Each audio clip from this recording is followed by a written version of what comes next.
Pinasalamatan ni Pangulong Noynoy Aquino ang mga ambassador at diplomat mula sa iba't ibang mga bansa sa kanyang New Year Von d'Honneur o ang pagtitipon para sa diplomatic community. Kabilang narito si U.S. Ambassador Philip Goldberg na nagkaroon ng malaking papel sa pagpapalakas ng defense cooperation ng Pilipinas at ng Amerika. May report si Lay Alves.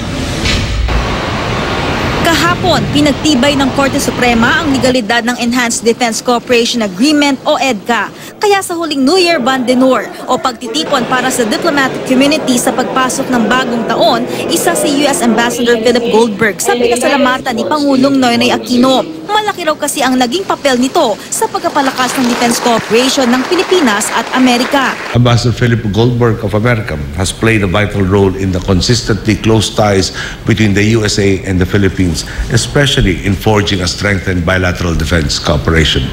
Bukod sa Amerika, pinasalamatan din ng Pangulo ang iba't ibang bansa sa pagtulong ng mga ito sa panahon ng kalamidad at adhikain para sa pangmatagalang kapayapaan sa Mindanao. Naging matagumpay rin daw ang pagbisita noong nakarang taon ni Pope Francis dahil sa tulong ng Papal Nuncio na si Archbishop Giuseppe Pinto. Ipinagpasalamat din ng Pangulo ang pakikipagtulungan ng ibang bansa sa kalakalan at kampanya kontra terorismo. May sinabi rin ng Pangulo kaugnay sa darating na eleksyon 2016. I have every confidence in my countrymen, and I know that they will not let our efforts go to waste.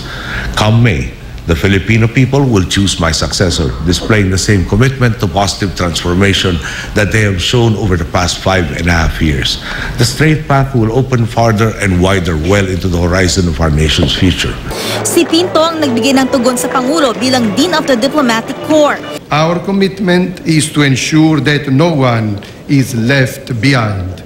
Dedication to the cause of peace, especially in Mindanao, reduction of the effects of global warming and climate change, as well as continuous efforts to promote justice and the common good are among the most noble objectives of your government.